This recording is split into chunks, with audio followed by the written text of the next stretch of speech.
Like, subscribe, press bell icon all and get notification. Okay, ಈ ಒಂದು ವಿಡಿಯೋದಲ್ಲಿ ನಾವು ಮುಂದೆ ಬರಲಿರುವ ಮೊರಾರ್ಜಿ ದೇಸಾಯಿ ವಸತಿ ಶಾಲೆಗಳ ಪ್ರವೇಶ ಪರೀಕ್ಷೆಯ ಒಂದು ಸಮಾಜ ವಿಜ್ಞಾನದ ಮೇಲೆ ಬರುವ ಪ್ರಶ್ನೋತ್ತರಗಳ ಬಗ್ಗೆನೇ ಮಾಹಿತಿಯನ್ನು ತಿಳಿದುಕೊಳ್ಳೋಣ.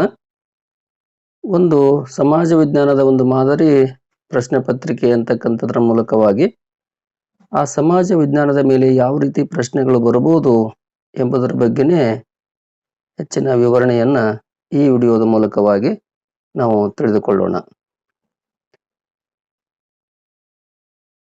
ಈಗ ಸ್ಕ್ರೀನ್ ಮೇಲೆ ಈ ಒಂದು ಸಮಾಜ ವಿಜ್ಞಾನದ ಮೇಲೆ ಒಂದು ಪ್ರಶ್ನೆ ಅಂತಕ್ಕಂಥದ್ದು ಬಂದಿದೆ ನೋಡ್ರಿ. ಅಂದ್ರೆ ಸಮಾಜ ವಿಜ್ಞಾನದ ಮೇಲೆ 20 ಪ್ರಶ್ನೆಗಳು ಅಂತಕ್ಕಂಥವು ಕೇಳಿರ್ತಾರ. ಅಂತ ಮಾದರಿಯಾಗಿರ್ತಕ್ಕಂಥ 20 ಪ್ರಶ್ನೆಗಳನ್ನ ನಿಮ್ಮ ಮುಂದೆ ತರ್ತಾ ಅದರ ಬಗ್ಗೆ ಮಾಹಿತಿಯನ್ನು ಕೊಡ್ತಾ ಮುಂದಕ್ಕೆ ಹೋಗ್ತೇನೆ. ಇಲ್ಲಿ ಪ್ರಶ್ನೆ ಅಂತಕ್ಕಂಥದ್ದು ಕ್ರಮ ಸಂಖ್ಯೆ 41 ಅಂತಕ್ಕಂಥ ಐತಿ. ಅದರ ಸಮಾಜ ವಿಜ್ಞಾನದಲ್ಲಿ 1ನೇ ಪ್ರಶ್ನೆ ಅಂತಕ್ಕಂಥದ್ದು ಇದು. ಏನೈತಿ ಪ್ರಶ್ನೆ? ಕರ್ನಾಟಕದಲ್ಲಿ ಪಶ್ಚಿಮಾಭಿಮುಖವಾಗಿ ಹರಿಯುವ ಪ್ರಮುಖ ನದಿ ಅಂತಕ್ಕಂಥದ್ದು ಕೇಳ್ಯಾರ. ಕರ್ನಾಟಕದಲ್ಲಿ ಪಶ್ಚಿಮಾಭಿಮುಖವಾಗಿ ಹರಿಯುವ ಪ್ರಮುಖ ನದಿ ಅಂತಕ್ಕಂಥದ್ದು ಬಂದೈತಿ. ಇಲ್ಲಿ ಘಟಪ್ರಭಾ ಅಂತಕ್ಕಂಥದ್ದು ಶರಾವತಿ, ಕಾವೇರಿ, ತುಂಗಭದ್ರಾ ಅಂತಕ್ಕಂಥ 4 ಆಯ್ಕೆಗಳನ್ನು ಕೊಟ್ಟಾರ ನಿಮ್ಗೆ. ಇವು 4 ನಮ್ಮ ಕರ್ನಾಟಕ ರಾಜ್ಯದಾಗೆ ಹರಿತಾವು. ಆದ್ರ ಅವ್ರೇನ್ ಕೇಳ್ಯಾರ, ಪಶ್ಚಿಮಾಭಿಮುಖವಾಗಿ ಹರಿದು ಈ ಒಂದು ಅರಬ್ಬಿ ಸಮುದ್ರವನ್ನು ಸೇರ್ತಕ್ಕಂತಹ ನದಿ ಯಾವುದು ಅಂತಕ್ಕಂಥ ಪ್ರಶ್ನೆ ಕೇಳ್ಯಾರ. ಇಲ್ಲಿ ಪಶ್ಚಿಮಾಭಿಮುಖವಾಗಿ ಹರಿತಕ್ಕಂಥ ನದಿ ಇವುಗಳಲ್ಲಿ ಯಾವ್ದಪ್ಪ ಅಂದ್ರ ಈ ಶರಾವತಿ ಅಂತಕ್ಕಂಥ ನದಿ ಏನೈತಲ್ಲ, ಇದು ಪಶ್ಚಿಮಾಭಿಮುಖವಾಗಿ ಹರಿತಕ್ಕಂತಹ ಒಂದು ನದಿ ಅಂತಕ್ಕಂಥದ್ದು.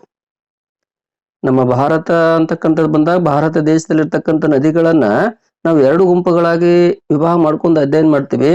ಒಂದು ಉತ್ತರ ಭಾರತದ ನದಿಗಳು ಅಂತ ಹೇಳ್ಬಿಟ್ಟು ಒಂದು ಗುಂಪ, ಇನ್ನೊಂದು ದಕ್ಷಿಣ ಭಾರತದ ನದಿಗಳು ಅಂತ ಹೇಳ್ಬಿಟ್ಟು ಇನ್ನೊಂದು ಗುಂಪ. ಈ ದಕ್ಷಿಣ ಭಾರತದ ನದಿಗಳು ಅಂತಕ್ಕಂಥ ಬಂದಾಗ ಅದರಲ್ಲಿ 2 ಗುಂಪು ಮಾಡ್ಕೋತೀವಿ ನಾವು. ಒಂದು ಪಶ್ಚಿಮಾಭಿಮುಖವಾಗಿ ಹರಿತಕ್ಕಂಥ ನದಿಗಳು, ಇನ್ನೊಂದು ಪೂರ್ವಾಭಿಮುಖವಾಗಿ ಹರಿತಕ್ಕಂತಹ ನದಿಗಳು ಅಂತೇಳಿ 2 ವಿಧಗಳು ಅಂತಕ್ಕಂಥ ಮಾಡ್ಕೋತೀವಿ.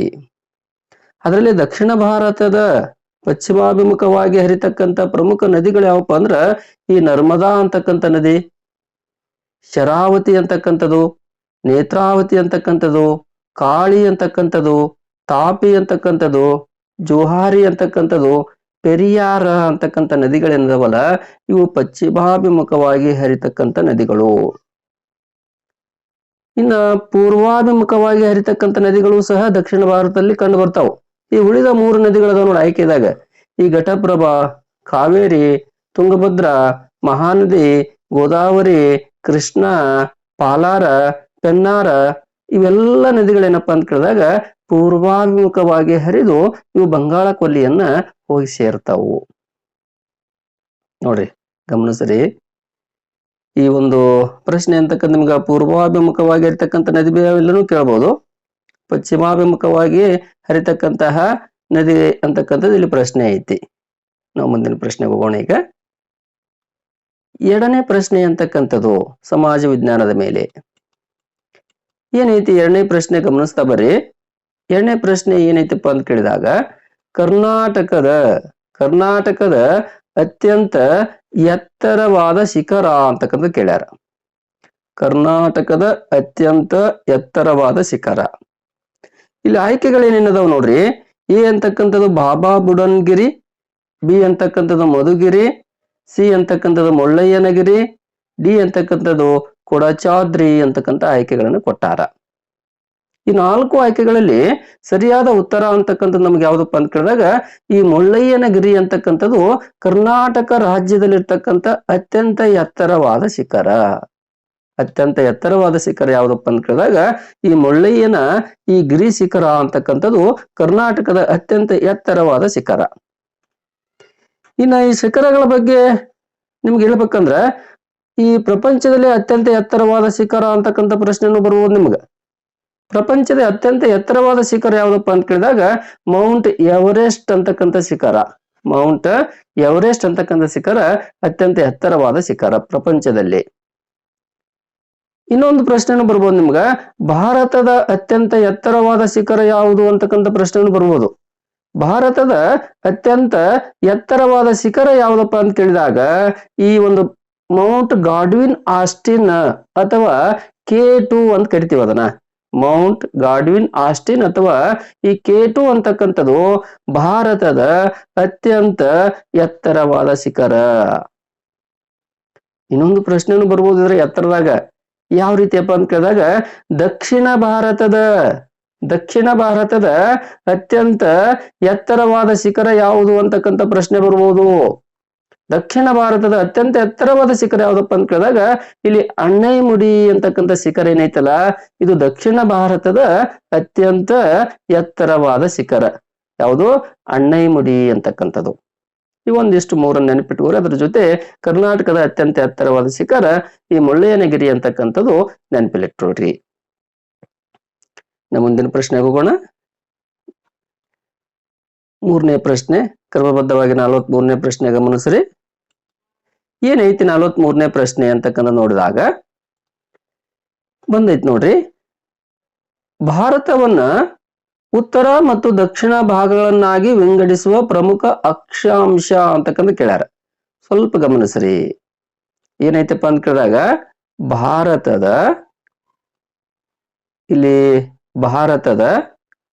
ಸ್ವಲ್ಪ ನಿಮ್ ನೋಡ್ತಾ ಬರ್ರಿ.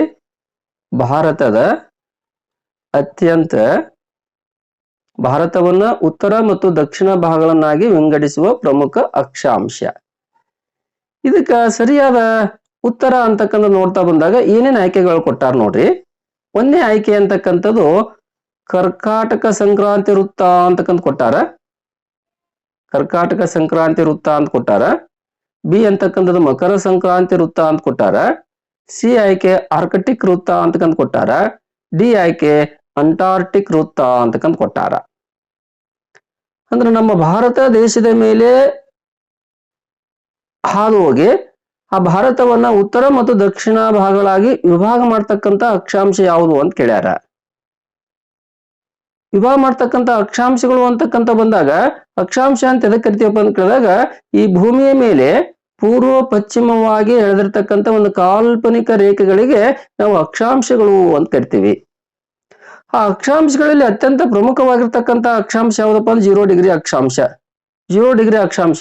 ಆ 0 ಡಿಗ್ರಿ ಅಕ್ಷಾಂಶವನ್ನ ಯಾವ ಹೆಸರಿನಿಂದ ಕರಿತೀವಪ್ಪ ಅಂದ್ರ ಸಮಭಾಜಕ ವೃತ್ತ ಅಥವಾ ಭೂಮಧ್ಯ ರೇಖೆ ಅಂತಕ್ಕಂಥ ಹೆಸರಿನಿಂದ ನಾವು ಕರಿತೀವಿ. ಈ ಸಮಭಾಜಕ ವೃತ್ತ, ಈ ಸಂಭಾಜಕ ವೃತ್ತ ಅಂತಕ್ಕಂಥದ್ದು ಏನಪ್ಪಾ ಅಂತ ಕೇಳಿದಾಗ ಇದು ಏನದು, ಈ ಸಂಭಾಜಕ ವೃತ್ತ ಅಂತಕ್ಕಂಥದ್ದು ಇದು 0 ಡಿಗ್ರಿ ಅಕ್ಷಾಂಶ. 0 ಡಿಗ್ರಿ ಅಕ್ಷಾಂಶ ಅಂತಕ್ಕಂಥದ್ದು. ಈ 0 ಡಿಗ್ರಿ ಅಕ್ಷಾಂಶವನ್ನು ನಾವೇನಂತ ಕರಿತೀವಪ್ಪ ಅಂತ ಕೇಳಿದಾಗ ಸಂಭಾಜಕ ವೃತ್ತ ಅಂತ ಕರಿತೀವಿ. ಇದು ನಮ್ಮ ಭಾರತದ ಮೇಲೆ ಆದು ಹೋಗಿಲ್ಲ. ಇನ್ನ 2ನೇದಾಗಿರ್ತಕ್ಕಂಥದ್ದು ಈ 23.12 ಡಿಗ್ರಿ 23.12 ಡಿಗ್ರಿ ಉತ್ತರ ಅಕ್ಷಾಂಶ ಅಂತಕ್ಕಂಥದ್ದು ಏನೈತಿ ನೋಡ್ರು, ಇದು ಕರ್ಕಾಟಕ ಸಂಕ್ರಾಂತಿ ವೃತ್ತ. ಈ ಕರ್ಕಾಟಕ ಸಂಕ್ರಾಂತಿ ವೃತ್ತನೇ ನಮ್ಮ ಭಾರತದ ಮಧ್ಯದಲ್ಲಿ ಹಾದು ಹೋಗಿರ್ತಕ್ಕಂಥದ್ದು. ಅದು ಯಾವ್ದಪ್ಪ ಅಂತ ಕೇಳಿದಾಗ ಎಷ್ಟನೇ ಅಕ್ಷಾಂಶಪ್ಪ ಅಂತ ಕೇಳಿದಾಗ 23.12 ಡಿಗ್ರಿ ಉತ್ತರ ಅಕ್ಷಾಂಶ. ಈ ಉತ್ತರ ಅಕ್ಷಾಂಶವನ್ನೇ ನಾವು ಯಾವ ಹೆಸರಿನಿಂದ ಕರೆಯಕತ್ತೀವಪ್ಪ ಅಂತ ಕೇಳಿದಾಗ ಕರ್ಕಾಟಕ ಸಂಕ್ರಾಂತಿ ವೃತ್ತ ಅಂತಕ್ಕಂಥ ಹೆಸರಿನಿಂದ ನಾವು ಕರೆಯಕತ್ತೀವಿ. ಇದು ನಮ್ಮ ಭಾರತದ ಮಧ್ಯ ಭಾಗದಲ್ಲಿ ಹಾದು ಹೋಗೈತಿ. ಭಾರತ ದೇಶವನ್ನ ಉತ್ತರ ಭಾರತ ಮತ್ತು ದಕ್ಷಿಣ ಭಾರತವಾಗಿ ಏನ್ ಮಾಡೈತಪ್ಪ ಅಂತ ಕೇಳಿದಾಗ 2 ಭಾಗ ಮಾಡೈತಿ. ಯಾವುದು? ಈ ಕರ್ಕಾಟಕ ಸಂಕ್ರಾಂತಿ ವೃತ್ತ ಅಂತಕ್ಕಂಥದ್ದು ಈ ಪ್ರಶ್ನೆಗೆ ಸರಿಯಾದ ಉತ್ತರ. ಇನ್ನ ಮಕರ ಸಂಕ್ರಾಂತಿ ವೃತ್ತ ಅಂತ ಎದಕ್ಕೆ ಕರಿತೀವಿ? ಮಕರ ಸಂಕ್ರಾಂತಿ ವೃತ್ತ ಅಂತ ಎದಕ್ಕೆ ಕರಿತೀವಪ್ಪ ಅಂತ ಕೇಳಿದಾಗ ಅದೇ 23.12 ಡಿಗ್ರಿ ದಕ್ಷಿಣ ಅಕ್ಷಾಂಶವನ್ನ ನಾವು ಮಕರ ಸಂಕ್ರಾಂತಿ ವೃತ್ತ ಎಂದು ಕರೆಯುತ್ತೇವೆ. ಮಕರ ಸಂಕ್ರಾಂತಿ ವೃತ್ತ ಅಂತ ಎದಕ್ಕೆ ಕರಿತೀವಪ್ಪ ಅಂತ ಕೇಳಿದಾಗ ಆ ದಕ್ಷಿಣ ಅಕ್ಷಾಂಶ ಎಷ್ಟು ಡಿಗ್ರಿ ಇದು? 23.12 ಡಿಗ್ರಿ ಒಂದು ದಕ್ಷಿಣ ಅಕ್ಷಾಂಶವನ್ನ ಮಕರ ಸಂಕ್ರಾಂತಿ ವೃತ್ತ ಅಂತ ಕರಿತೀವಿ. ಇನ್ನ ಆರ್ಕಿಟಿಕ್ ವೃತ್ತ ಅಂತಕ್ಕಂಥದ್ದು ಎದಕ್ಕೆ ಕರಿತೀವಿ? ಆರ್ಟಿಕ್ ಆರ್ಕಿಟಿಕ್ ಮೂರನೇ ಆಯ್ಕೆ ಐತಿ ನೋಡ್ರಿ.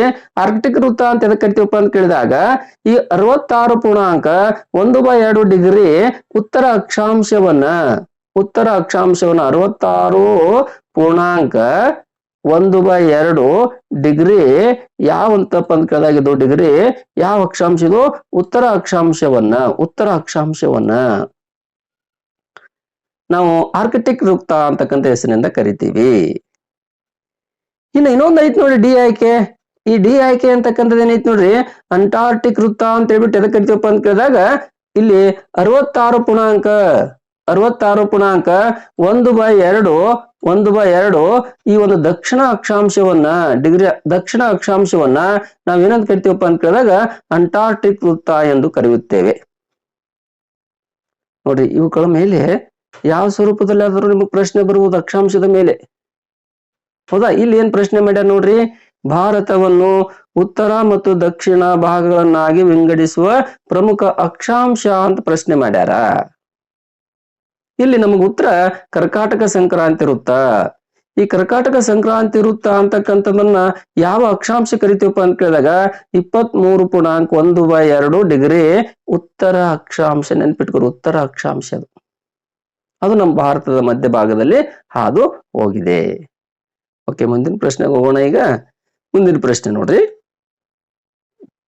ಏನೈತಿ ಮುಂದಿನ ಪ್ರಶ್ನೆ ಗಮನಿಸ್ತಾ ಬರ್ರಿ. 44ನೇ ಪ್ರಶ್ನೆ ಅಂತಕ್ಕಂಥದ್ದು ಕ್ರಮಬದ್ಧವಾಗಿ,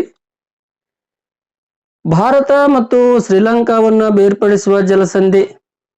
ಭಾರತ ಮತ್ತು ಶ್ರೀಲಂಕಾವನ್ನ ಬೇರ್ಪಡಿಸುವ ಜಲಸಂಧಿ ಅಂತಕ್ಕಂಥದ್ದು ಐತಿ ಪ್ರಶ್ನೆ. ಇದಕ್ಕ ಉತ್ತರ ಅಂತಕ್ಕಂಥದ್ದು ಯಾವ್ದಪ್ಪ ಅಂತ ಕೇಳಿದಾಗ ಸಿ ಅಂತಕ್ಕಂಥ ಆಯ್ಕೆ, ಪಾಕ್ ಜಲಸಂಧಿ ಅಂತಕ್ಕಂಥದ್ದು ಇದಕ್ಕೆ ಸರಿಯಾದ ಉತ್ತರವಾಗಿದೆ. ಈ ಪಾಕ್ ಜಲಸಂಧಿ ಅಂತಕ್ಕಂಥ ಏನ್ ಮಾಡ್ತೈತಪ್ಪ ಅಂದ್ರ ನಮ್ಮ ಭಾರತ ದೇಶ ಮತ್ತು ಶ್ರೀಲಂಕಾವನ್ನ ಏನ್ ಮಾಡ್ತೈತಪ್ಪ ಅಂದ್ರೆ ಬೇರ್ಪಾಡು ಅಂತಕ್ಕಂಥ ಮಾಡ್ತೈತಿ. ಭಾರತದ ಒಂದು ಪಶ್ಚಿಮಕ್ಕೆ ಅರಬ್ಬಿ ಸಮುದ್ರ ಅಂತಕ್ಕಂಥದ್ದೈತಿ, ಪೂರ್ವಕ್ಕೆ ಬಂಗಾಳ ಕೊಲ್ಲಿ ಅಂತಕ್ಕಂಥ ಐತಿ, ದಕ್ಷಿಣಕ್ಕೆ ಹಿಂದೂ ಮಹಾಸಾಗರ ಅಂತಕ್ಕಂಥದ್ದೈತಿ. ಈ ದಕ್ಷಿಣ ಭಾಗದ ಕಡೆನೆ ಸ್ವಲ್ಪ ನಮ್ಮ ಯಾವ್ದು ಬರ್ತೈತಪ್ಪ ಅಂದ್ರೆ ಶ್ರೀಲಂಕಾ ಅಂತಕ್ಕಂಥದ್ದು ಬರ್ತೈತಿ ಆಗ್ನೇಯ ದಿಕ್ಕಿಗೆ. ಮಧ್ಯದಲ್ಲಿ ಒಂದು ನೀರಿನ ರಾಶಿ ಅಂತಕ್ಕಂಥ ಐತಿ. ಅದಕ್ಕೆ ನಾವೇನಂತ ಕರಿತೀವಪ್ಪ ಅಂತ ಕೇಳಿದಾಗ ಪಾಕ್ ಜಲಸಂಧಿ ಅಂತಕ್ಕಂಥ ಅಥವಾ ಮನ್ನಾರ್ ಕಾರಿ ಜಲಸಂಧಿ ಅಂತಕ್ಕಂಥ ಹೆಸರಿನಿಂದ ಅದನ್ನ ನಾವು ಕರಿತೀವಿ. ಮುಂದಿನ ಪ್ರಶ್ನೆ 45ನೇ ಪ್ರಶ್ನೆ ನೋಡ್ರಿ. ಈ 45ನೇ ಪ್ರಶ್ನೆ ಅಂತಕ್ಕಂಥದ್ದು ಗಮನಿಸ್ರಿ, ನಿಮ್ಮ ಪರಿಸರ ಅಧ್ಯಯನ ಅಂತಕ್ಕಂಥ ಪಾಠದಲ್ಲಿ ಬಂದಿರತಕ್ಕಂಥದ್ದು. ಈ ಮೈಸೂರು ಮತ್ತು ಚಾಮರಾಜನಗರ ಜಿಲ್ಲೆಗಳಲ್ಲಿ ಕಂಡುಬರುವ ಬುಡಕಟ್ಟು ಸಮುದಾಯ ಅಂತ ಪ್ರಶ್ನೆ ಮಾಡ್ಯಾರ. ಮೈಸೂರು ಮತ್ತು ಚಾಮರಾಜನಗರ ಜಿಲ್ಲೆಗಳಲ್ಲಿ ಕಂಡುಬರುವ ಬುಡಕಟ್ಟು ಸಮುದಾಯ ಅಂತಕ್ಕಂಥ ಪ್ರಶ್ನೆ ಮಾಡ್ಯಾರ. ಇದಕ್ಕ ನಾವು ಉತ್ತರ ಅಂತಕ್ಕಂಥದ್ದು ಏನೈತಿ, ಏನೇನ್ ಆಯ್ಕೆಗಳು ಕೊಟ್ಟಾರ ಸ್ವಲ್ಪ ಗಮನಿಸ್ರಿ. ಏನೇನ್ ಆಯ್ಕೆಗಳು ಕೊಟ್ಟಾರ ನೋಡ್ರಿ. ಎ ಆಯ್ಕೆ ಸೋಲಿಗ ಅಂತ ಕೊಟ್ಟಾರ, ಬಿ ಆಯ್ಕೆ ಅಂತಕ್ಕಂಥದ್ದು ಚಂಚು ಅಂತ ಕೊಟ್ಟಾರ, ಸಿ ಆಯ್ಕೆ ಕೊರಗ, ಡಿ ಆಯ್ಕೆ ಮುಂಡ ಅಂತ ಕೊಟ್ಟಾರ. ಇಲ್ಲಿ ಮೈಸೂರು ಮತ್ತು ಚಾಮರಾಜನಗರ ಜಿಲ್ಲೆಗಳಲ್ಲಿ ಕಂಡು ಬರ್ತಕ್ಕಂಥ ಬುಡಕಟ್ಟು ಸಮುದಾಯದವ್ರು ಯಾರಪ್ಪ ಅಂತ ಕೇಳಿದಾಗ ಮೈಸೂರು ಜಿಲ್ಲೆಯಲ್ಲಿ ಕಂಡು ಬರ್ತಕ್ಕಂಥವ್ರು ಸೋಲಿಗರು ಅಂತಕ್ಕಂಥವ್ರು ಅದಾರ. ಅಂದ್ರ ಇದಕ್ಕೆ ಸರಿಯಾದ ಉತ್ತರ ಇಲ್ಲಿ ನಮ್ಗೆ ಯಾವ್ದು ಆಗ್ತೈತಪ್ಪ ಅಂದ್ರ ಈ ಪ್ರಶ್ನೆಗೆ ಸರಿಯಾದ ಉತ್ತರ ಈ ಸೋಲಿಗ ಒಂದೇ ಆಯ್ಕೆ ಅಂತಕ್ಕಂಥದ್ದು ನಮಗೆ ಸರಿ ಆಗ್ತೈತಿ, ಸೋಲಿಗ ಅಂತಕ್ಕಂಥದ್ದು. ಇನ್ನು ನಮ್ಮ ಕರ್ನಾಟಕ ರಾಜ್ಯವನ್ನ ತೆಗೆದುಕೊಂಡಾಗ ಕರ್ನಾಟಕ ರಾಜ್ಯದಲ್ಲಿರ್ತಕ್ಕಂಥ ಇನ್ನಿತರ ಪ್ರಮುಖ ಬುಡಕಟ್ಟು ಸಮುದಾಯದವರು ಯಾರ್ಯಾರು ಅದಾರ, ಯಾವ ಜಿಲ್ಲೆ ಅದಾರ ಅಂತಕ್ಕಂಥದ್ದು ನೀವು ನೆನಪಿಟ್ಕೋಬೇಕಿಲ್ಲಿ. ಇಲ್ಲಿ ಮೈಸೂರು ಜಿಲ್ಲೆಯಲ್ಲಿ ಸೋಲಿಗರು ಅಂತಕ್ಕಂಥದ್ದು ಪರಿಚಯ ಮಾಡಿಸಿದೆ. ಇನ್ನ ದಕ್ಷಿಣ ಕನ್ನಡ ಜಿಲ್ಲೆಯಲ್ಲಿ ಕಂಡು ಬರ್ತಕ್ಕಂಥವ್ರು ಕೊರಗರು. ಈ ಕೊರಗರು ಅಂತಕ್ಕಂಥ ಸಿ ಆಯ್ಕೆ ಅಂತಕ್ಕಂಥ ಐತ್ ನೋಡ್ರಿ. ಇದು ದಕ್ಷಿಣ ಕನ್ನಡ ಜಿಲ್ಲೆಯಲ್ಲಿ ಕಂಡು ಬರ್ತಕ್ಕಂತಹ ಒಂದು ಬುಡಕಟ್ಟು ಸಮುದಾಯದವರು ಕೊರಗರು. ಕರ್ನಾಟಕದ ಇನ್ನೊಂದು ಜಿಲ್ಲೆಯಲ್ಲಿ ಬುಡಕಟ್ಟು ಸಮುದಾಯದವರು ಕಂಡು ಬರ್ತಾರ. ಯಾರಪ್ಪ ಅಂತ ಕೇಳಿದಾಗ ಈ ಕೊಡಗು ಜಿಲ್ಲೆಯ ಜೇನು ಕುರುಬರು ಮತ್ತು ಎರವರು ಅಂತಕ್ಕಂಥವ್ರು. ಕೊಡಗು ಜಿಲ್ಲೆಯ ಜೇನು ಕುರುಬರು ಮತ್ತು ಎರವರು ಅಂತಕ್ಕಂಥ ಒಂದು ಬುಡಕಟ್ಟು ಸಮುದಾಯದವರು ನಮಗ್ ಕಂಡು ಬರ್ತಾರ. ಇವಿಷ್ಟು ನೆನ್ಪಿಟ್ಕೋರಿ. ಈ 4 ಬುಡಕಟ್ಟು ಸಮುದಾಯದವರನ್ನ ನೆನ್ಪಿಟ್ಕೋರಿ. ಮೈಸೂರು ಜಿಲ್ಲೆಯ ಸೋಲಿಗರು ಅಂತಕ್ಕಂಥವ್ರು ಒಬ್ರು, ದಕ್ಷಿಣ ಕನ್ನಡ ಜಿಲ್ಲೆಯ ಕೊರಗರು ಅಂತಕ್ಕಂಥವ್ರು 2, ಇನ್ನ ಕೊಡಗು ಜಿಲ್ಲೆಯಲ್ಲಿ ಕಂಡು ಬರ್ತಕ್ಕಂಥವ್ರು 2 ಬುಡಕಟ್ಟು ಸಮುದಾಯದವರು ಕೊಡಗು ಜಿಲ್ಲೆಯಲ್ಲಿ ಕಂಡು ಬರ್ತಾರ. ಅವರೇ ಯಾರಪ್ಪ ಅಂತ ಕೇಳಿದಾಗ ಕೊಡಗು ಜಿಲ್ಲೆಯ ಜೇನು ಕುರುಬರು ಮತ್ತು ಇನ್ನೊಬ್ರು ಎರವರು ಅಂತಕ್ಕಂಥವ್ರು ಕಂಡು ಬರ್ತಾರ. ಈ 4 ಬುಡಕಟ್ಟು ಸಮುದಾಯದವರನ್ನ ನೆನಪಿಟ್ಟುಕೋರಿ. ಒಂದು ಪರಿಸರ 5ನೇ ತರಗತಿಯ ಪರಿಸರ ಅಧ್ಯಯನದ 3ನೇ ಪಾಠ ಸಮುದಾಯ, ಅದ್ರ ಮೇಲೆ ಒಂದು ವಿಡಿಯೋ ಮಾಡೀನಿ, ಅದು ನೋಡಿ. ಸ್ವಲ್ಪ ಸಮುದಾಯದ ಪಾಠದಲ್ಲಿ ಸಂಪೂರ್ಣವಾದ ಮಾಹಿತಿ ಕೊಟ್ಟಿನಿ. ಆ ವಿಡಿಯೋವನ್ನು ಮತ್ತೊಮ್ಮೆ ನೋಡ್ರಿ. ನಿಮ್ಗೆ ಈ ಸಮುದಾಯದ ಬಗ್ಗೆ, ಈ ಬುಡಕಟ್ಟು ಸಮುದಾಯದ ಬಗ್ಗೆ ನಿಮ್ಗೆ ಸಂಪೂರ್ಣವಾಗಿರ್ತಕ್ಕಂಥ ಮಾಹಿತಿ ಆ ವಿಡಿಯೋದಾಗ ಐತಿ. ಮುಂದಿನ ಪ್ರಶ್ನೆಗೆ ಹೋಗೋಣ. ಮುಂದಿನ ಪ್ರಶ್ನೆ ನೋಡ್ರಿ, ಏನೈತಿ ಮುಂದಿನ ಪ್ರಶ್ನೆ? ಬಹಳ ಅತ್ಯಂತ ಸರಳವಾಗಿರ್ತಕ್ಕಂಥ ಪ್ರಶ್ನೆ ಐತಿ ನೋಡ್ರಿ. ಈ ತೆಲಂಗಾಣ ರಾಜ್ಯದ ರಾಜಧಾನಿ ಅಂತಕ್ಕಂಥದ್ದು ಕೇಳ್ಯಾರ. ಈ ತೆಲಂಗಾಣ ಅಂತಕ್ಕಂಥ ಒಂದು ರಾಜ್ಯ ಹೊಸದಾಗಿ 2009 ರಚನೆ ಅಂತಕ್ಕಂಥಾಯ್ತು. ಆ ರಚನೆ ಆದ ಸಂದರ್ಭದಾಗ ಈ ಆಂಧ್ರ ಪ್ರದೇಶ ಅಂತಕ್ಕಂಥ ಏನೈತಲ್ಲ ರಾಜ್ಯ ಮೊದಲಿತ್ತಲ್ಲ, ಅದನ್ನೇ ವಿಭಾಗ ಮಾಡಿ ತೆಲಂಗಾಣ ಅಂತಕ್ಕಂಥ ಒಂದು ರಾಜ್ಯವನ್ನು ಹೊಸದಾಗಿ ನಾವು ಸೃಷ್ಟಿ ಅಂತಕ್ಕಂಥ ಮಾಡ್ಕೊಂಡೆವು.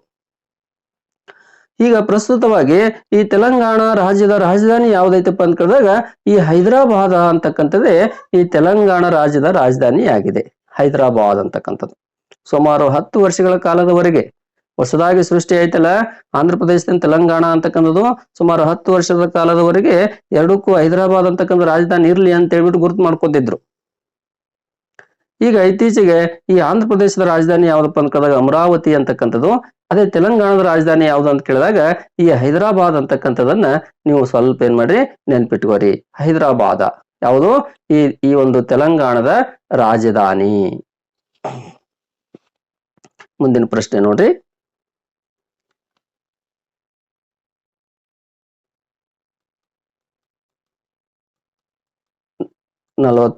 ನೇ ಪ್ರಶ್ನೆ ಅಂತಕ್ಕಂಥದ್ದು ಇಲ್ಲಿ ಗಮನಿಸ್ತಾ ಬರ್ರಿ. ಇಲ್ಲಿ ಏನೈತಿ ಪ್ರಶ್ನೆ ಏನೈತಪ್ಪ ಅಂತ ಕೇಳಿದಾಗ ನಮ್ಮ ರಾಷ್ಟ್ರ ಧ್ವಜದಲ್ಲಿರುವ ಬಿಳಿ ಬಣ್ಣದ ಸಂಕೇತ ಅಂತಕ್ಕಂಥ ಪ್ರಶ್ನೆ ಮಾಡ್ಯಾರ. ಬಿಳಿ ಬಣ್ಣದ ಸಂಕೇತ ನಮ್ಮ ರಾಷ್ಟ್ರ ಧ್ವಜ ಅಂತಕ್ಕಂಥದ್ದು ಏನೈತಿ ನೋಡ್ರಿ. ಆ ರಾಷ್ಟ್ರ ಧ್ವಜದಲ್ಲಿ ಈ ಒಂದು ಕೇಸರಿ, ಬಿಳಿ, ಹಸಿರು ಅಂತಕ್ಕಂಥ 3 ಬಣ್ಣಗಳಿಂದ ಕಂಗೊಳಿಸ್ತಾ ಇದೆ. ಮಧ್ಯದಲ್ಲಿ ಅಶೋಕ ಚಕ್ರ ಅಂತಕ್ಕಂಥ ಐತಿ ನಮ್ಮ ರಾಷ್ಟ್ರ ಧ್ವಜದಲ್ಲಿ. ಆ ರಾಷ್ಟ್ರ ಧ್ವಜದಲ್ಲಿರ್ತಕ್ಕಂಥ ಬಿಳಿ ಬಣ್ಣದ ಸಂಕೇತ ಯಾವುದು ಅಂತ ಅವ್ರು ಪ್ರಶ್ನೆ ಮಾಡ್ಯಾರ. ಈ ಬಿಳಿ ಅಂತಕ್ಕಂಥದ್ದು ನಮ್ಗೆ ಏನ್ ತಿಳಿಸ್ತೈತಪ್ಪ ಅಂದ್ರ ಈ ಶಾಂತಿ ಅಂತಕ್ಕಂಥ 4ನೇ ಆಯ್ಕೆ ಕೊಟ್ಟಾರ ನೋಡ್ರಿ. ಈ ಶಾಂತಿ ಅಂತಕ್ಕಂಥದ್ದು ನಮ್ಗೆ ಏನ್ ತಿಳಿಸ್ತೈತಪ್ಪ ಅಂದ್ರ ಈ ಬಿಳಿ ಬಣ್ಣ ಅಂತಕ್ಕಂಥ ತಿಳಿಸ್ತೈತಿ, ಶಾಂತಿ. ಸರ್, ಇನ್ನ ಈ ಪ್ರಗತಿ ಅಂತಕ್ಕಂಥದ್ದು ಯಾವ ತಿಳಿಸಿದಪ್ಪ ಅಂತ ಕೇಳಿದಾಗ ಈ ಪ್ರಗತಿ ಅಂತಕ್ಕಂಥದ್ದು ಆ ಒಂದು ಬಿಳಿ ಬಣ್ಣದ ಮಧ್ಯದಲ್ಲಿ ಇರ್ತಕ್ಕಂಥ ಚಕ್ರ ಅಂತಕ್ಕಂಥ ಐತಿ ನೋಡ್ರಿ, ಅದರ ಸಂಕೇತ ಯಾವ್ದಪ್ಪ ಅಂತ ಕೇಳಿದಾಗ ಈ ಚಕ್ರದ ಸಂಕೇತ ಯಾವ್ದಪ್ಪ ಅಂತ ಕೇಳಿದಾಗ ಪ್ರಗತಿ ಅಂತಕ್ಕಂಥದ್ದು. ಇನ್ನ ನಮ್ಮ ರಾಷ್ಟ್ರಧ್ವಜದಲ್ಲಿ ಈ ನಮ್ಮ ರಾಷ್ಟ್ರಧ್ವಜದಲ್ಲಿ ಏನಿದೆಪ್ಪ ಅಂತ ಕೇಳಿದಾಗ ಈ ಹಸಿರು ಅಂತಕ್ಕಂಥದ್ದು ಐತಿ ನೋಡ್ರಿ. ಹಸಿರು ಬಣ್ಣ ಅಂತಕ್ಕಂಥದ್ದು ಸಮೃದ್ಧಿ ಅಂತಕ್ಕಂಥ ತಿಳಿಸ್ತೈತಿ, ಸಮೃದ್ಧಿ ಅಂತಕ್ಕಂಥದ್ದು. ಇನ್ನು ರಾಷ್ಟ್ರಧ್ವಜದಲ್ಲಿ ಇರ್ತಕ್ಕಂತಹ ಈ ಕೇಸರಿ ಅಂತಕ್ಕಂಥ ಬಣ್ಣ ಐತಿ ನೋಡ್ರಿ. ಆ ಕೇಸರಿ ಅಂತಕ್ಕಂಥ ಬಣ್ಣ ನಮಗ ಈ ತ್ಯಾಗ ಅಂತಕ್ಕಂಥ ತಿಳಿಸ್ತೈತಿ, ತ್ಯಾಗ. ಇವು 4 ಅಂಶಗಳು ನೆನ್ಪಿಟ್ಕೋರಿ.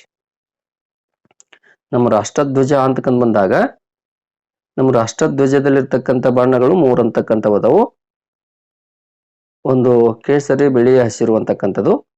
ಕೇಸರಿ ಅಂತಕ್ಕಂಥದ್ದು ನಮಗೆ ತ್ಯಾಗವನ್ನು ತಿಳಿಸ್ಕೊಡ್ತೈತಿ, ತ್ಯಾಗದ ಸಂಕೇತವಾಗಿದೆ. ಇನ್ನ ಬಿಳಿ ಅಂತಕ್ಕಂಥದ್ದು ಶಾಂತಿಯ ಸಂಕೇತವಾಗಿದೆ. ಇನ್ನ ಹಸಿರು ಅಂತಕ್ಕಂಥದ್ದು ಸಮೃದ್ಧಿಯ ಸಂಕೇತವಾಗಿದೆ. ಆ ಮಧ್ಯದಲ್ಲಿ ನೀಲಿ ಬಣ್ಣದಲ್ಲಿರ್ತಕ್ಕಂಥ ಅಶೋಕ ಚಕ್ರ ಅಂತಕ್ಕಂಥದ್ದು ಎದರ ಸಂಕೇತವಾಗಿದೆಪ್ಪ ಅಂತ ಕೇಳಿದಾಗ ಈ ಪ್ರಗತಿಯ ಸಂಕೇತವಾಗಿದೆ, ಪ್ರಗತಿಯ ಸಂಕೇತ. ಓಕೆನಾ, ನೆನ್ಪಿಡಿತವಲ್ಲ. ಮುಂದಿನ ನೋಡ್ರಿ, ಮುಂದಿನ ಪ್ರಶ್ನೆ 48ನೇ ಪ್ರಶ್ನೆ ಬಂದಿದೆ ನೋಡ್ರಿ. ಏನೈತಿ 48ನೇ ಪ್ರಶ್ನೆ? ಕರ್ನಾಟಕದ ಹೆಬ್ಬಾಗಿಲು ಅಂತಕ್ಕಂಥದ್ದು ಬಿಟ್ಬಿಟ್ಟಾರ ಇಷ್ಟೇ. 4 ಆಯ್ಕೆಗಳು ಏನೇನದಾವು? A Karwar, B Navamangaluru, C Navadehali, D Bengaluru ಅಂತಕ್ಕಂಥದ್ದು ಐತಿ. ಇಲ್ಲಿ ಕರ್ನಾಟಕದ ಹೆಬ್ಬಾಗಿಲು ಅಂತ ಎದಕ್ಕೆ ಕರಿತೀವಪ್ಪ ಅಂತ ಕೇಳಿದಾಗ ನಾವು ಎರಡನೇ ಆಯ್ಕೆ ಅಂತಕಂದ್ ಕೊಟ್ಟಾರ ನೋಡ್ರಿ. ಇಲ್ಲಿ ಎರಡನೇ ಆಯ್ಕೆ ಏನ್ ಕೊಟ್ಟಾರಪ್ಪ ಅಂತ ಕೇಳಿದಾಗ ಈ ನವಮಂಗಳೂರು ಅಂತಕಂದ್ ಕೊಟ್ಟಾರ ನೋಡ್ರಿ. ಅದು ನಮ್ಗೆ ಇದಕ್ಕ ಸರಿಯಾದ ಉತ್ತರ, ನವಮಂಗಳೂರು. ಒಂದು ಪ್ರಶ್ನೆ ಇದ್ರಾಗ ಏನಂತ ಬರ್ಬೋದಪ್ಪ ಅಂತ ಕೇಳಿದಾಗ ಭಾರತದ ಹೆಬ್ಬಾಗಿಲು ಎಂದು ಯಾವುದಕ್ಕೆ ಕರೆಯುತ್ತೇವೆ? ಭಾರತದ ಹೆಬ್ಬಾಗಿಲು ಒಂದು ಮುಂಬೈ ಅಂತಕ್ಕಂಥ ಬಂದರಕ್ಕೆ ನಾವೇನ್ ಮಾಡ್ತೀವಪ್ಪ ಅಂತ ಕೇಳಿದಾಗ ಕರಿತೀವಿ. ಇದು ಭಾರತದ ಹೆಬ್ಬಾಗಿಲು ಮುಂಬೈ. ಅದೇ ಕರ್ನಾಟಕದ ಹೆಬ್ಬಾಗಿಲು ಯಾವ್ದಪ್ಪ ಅಂತ ಕೇಳಿದಾಗ ಈ ನವಮಂಗಳೂರು ಅಂತಕ್ಕಂಥ ಒಂದು ಬಂದರು. ಇದಕ್ಕ ಒಂದು ಕರ್ನಾಟಕದ ಹೆಬ್ಬಾಗಿಲು ಅಂತಕ್ಕಂತಹ ಹೆಸರಿನಿಂದ ನಾವು ಕರಿತೀವಿ. ಮುಂದಿನ ಪ್ರಶ್ನೆ ನೋಡ್ರಿ.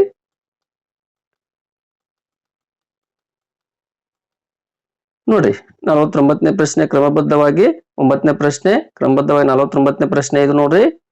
ಪ್ರಪಂಚದ ಮೇಲ್ಛಾವಣಿ ಎಂದು ಕರೆಯಲ್ಪಡುವ ಪ್ರಸ್ಥಭೂಮಿ, ಪ್ರಪಂಚದ ಮೇಲ್ಛಾವಣಿ ಅತ್ಯಂತ ಎತ್ತರದಲ್ಲಿರ್ತಕ್ಕಂಥ ಒಂದು ಪ್ರಸ್ಥಭೂಮಿ ಯಾವುದು ಅಂತಕ್ಕಂಥದ್ದಲ್ಲಿ ಏನೇನ್ ಕೊಟ್ಟಾರ? ಎ ಆಯ್ಕೆ ಟಿಬೇಟ್ ಪ್ರಸ್ಥಭೂಮಿ, ಬಿ ಆಯ್ಕೆ ಪಟಗೋನಿಯ ಪ್ರಸ್ಥಭೂಮಿ, ಸಿ ಆಯ್ಕೆ ಕೊಲೊರಾಡೋ ಪ್ರಸ್ಥಭೂಮಿ, ಡಿ ಆಯ್ಕೆ ಮೆಕ್ಸಿಕನ್ ಪ್ರಸ್ಥಭೂಮಿ ಅಂತಕ್ಕಂಥ ಕೊಟ್ಟಾರ. ಪ್ರಪಂಚದ ಮೇಲ್ಛಾವಣಿ ಅಂತ ಯಾವ ಒಂದು ಪ್ರಸ್ಥಭೂಮಿ ನಾವು ಕರಿತೀವಪ್ಪ ಅಂತ ಕೇಳಿದಾಗ ಈ ಟಿಬೇಟ್ ಅಂತಕ್ಕಂಥ ಪ್ರಸ್ಥಭೂಮಿಯನ್ನ ನಾವು ಪ್ರಪಂಚದ ಮೇಲ್ಛಾವಣಿ ಅಂತಕ್ಕಂಥ ಹೆಸರಿನಿಂದ ನಾವು ಕರಿತೀವಿ. ಟಿಬೇಟ್ ಪ್ರಸ್ಥಭೂಮಿ ಅಂತಕ್ಕಂಥ ನೆನ್ಪಿಟ್ಕೋರಿ, ಪ್ರಪಂಚದ ಮೇಲ್ಛಾವಣಿ. ಮುಂದಿನ ಪ್ರಶ್ನೆ ನೋಡ್ರಿ. ನಮ್ಮ ದೇಶದ ಪ್ರಸಿದ್ಧ ಹಾಕಿ ಆಟಗಾರ, ನಮ್ಮ ದೇಶದ ಪ್ರಸಿದ್ಧ ಹಾಕಿ ಆಟಗಾರ, ನಮ್ಮ ರಾಷ್ಟ್ರೀಯ ಆಟ ಹಾಕಿ ಅಂತಕ್ಕಂಥ ಐತಲ್ಲ, ಅದರಲ್ಲಿ ಪ್ರಸಿದ್ಧ ಪಡೆದುಕೊಂಡಿರ್ತಕ್ಕಂಥ ಆಟಗಾರ ಯಾರು ಅಂತಕ್ಕಂಥ ಪ್ರಶ್ನೆ ಇದು. ಏನೇನು ಆಯ್ಕೆಗಳನ್ನು ಕೊಟ್ಟ ನೋಡ್ತಾ ಬರ್ರಿ. ಒಂದನೇದಾಗಿರ್ತಕ್ಕಂಥದ್ದು ಪ್ರಕಾಶ್ ಪಡುಕೋಣೆ, ಬಿ ಆಯ್ಕೆ ಧನರಾಜ್ ಪಿಳ್ಳೆ, ಸಿ ಆಯ್ಕೆ ವಿಶ್ವನಾಥ್ ಆನಂದ, ಡಿ ಆಯ್ಕೆ ಸಚಿನ್ ತೆಂಡೂಲ್ಕರ್ ಅಂತಕ್ಕಂಥ ಕೊಟ್ಟಾರ. ಅವ್ರು ಯಾವ ಆಟಗಾರನ ಬಗ್ಗೆ ಕೇಳ್ಯಾರಪ್ಪ ಅಂದ್ರ ಹಾಕಿ ಆಟಗಾರ ಯಾರು, ಇದ್ರಾಗ ಪ್ರಸಿದ್ಧವಾಗಿರ್ತಕ್ಕಂಥ ಹಾಕಿ ಆಟಗಾರ ಯಾರು ಅಂತ ಕೇಳ್ಯಾರ. ಈ ಒಂದೇ ಆಯ್ಕೆ ಅಂತಕ್ಕಂಥ ಐತಿ ನೋಡ್ರಿ. ಪ್ರಕಾಶ್ ಪಡುಕೋಣೆ ಅವರು ಯಾವ ಆಟದಲ್ಲಿ ಪ್ರಸಿದ್ಧಪ್ಪ ಅಂತ ಕೇಳಿದಾಗ ಈ ಬ್ಯಾಡ್ಮಿಂಟನ್ ಅಂತಕ್ಕಂಥ ಆಟದಲ್ಲಿ ಅತ್ಯಂತ ಪ್ರಸಿದ್ಧರು ಇವರು. ಯಾರು? ಪ್ರಕಾಶ್ ಪಡುಕೋಣೆ ಅವರು. ಅದಕ್ಕಾಗಿ ಈ ಪ್ರಶ್ನೆಗೆ ಸರಿ ಉತ್ತರ ಎ ಆಯ್ಕೆ ಆಗುವುದಿಲ್ಲ. ಇನ್ನ ಬಿ ಆಯ್ಕೆ ಅಂತಕ್ಕಂಥ ಬಂದಾಗ ಈ ಧನರಾಜ್ ಪಿಳ್ಳೆ ಅಂತಕ್ಕಂಥವ್ರು ಪ್ರಸಿದ್ಧ ಹಾಕಿ ಆಟಗಾರರು, ಹಾಕಿ ಮಾಂತ್ರಿಕ ಅಂತಕ್ಕಂಥ ಹೆಸರಿನಿಂದ ಕರಿತೀವಿ ಅವ್ರನ್ನ, ಧನರಾಜ್ ಪಿಳ್ಳೆ ಅಂತಕ್ಕಂಥವ್ರನ್ನ.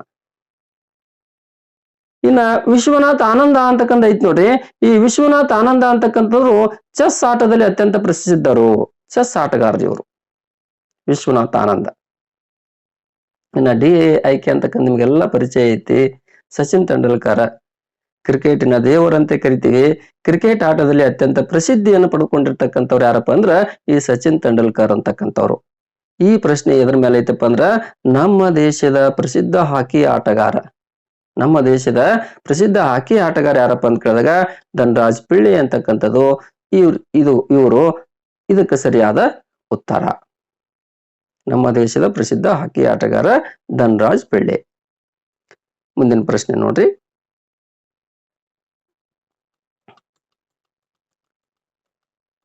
ಗಮನಿಸ್ತಾ ಬರ್ರಿ. ಮುಂದಿನ ಪ್ರಶ್ನೆ ಏನಿದೆಪ್ಪ ಅಂತ ಕೇಳಿದಾಗ ನವೀಕರಿಸಲಾಗದ ಸಂಪನ್ಮೂಲ ಅಂತ ಕೊಟ್ಟಾರ. ನವೀಕರಿಸಲಾಗದ ಸಂಪನ್ಮೂಲ ಅಂತ ಕೊಟ್ಟಾರ. ಇಲ್ಲಿ ನವೀಕರಿಸಲಾಗದ ಸಂಪನ್ಮೂಲ ಯಾವುದು ಅಂತಕ್ಕಂಥದ್ದು ಪ್ರಶ್ನೆ ಐತಿ.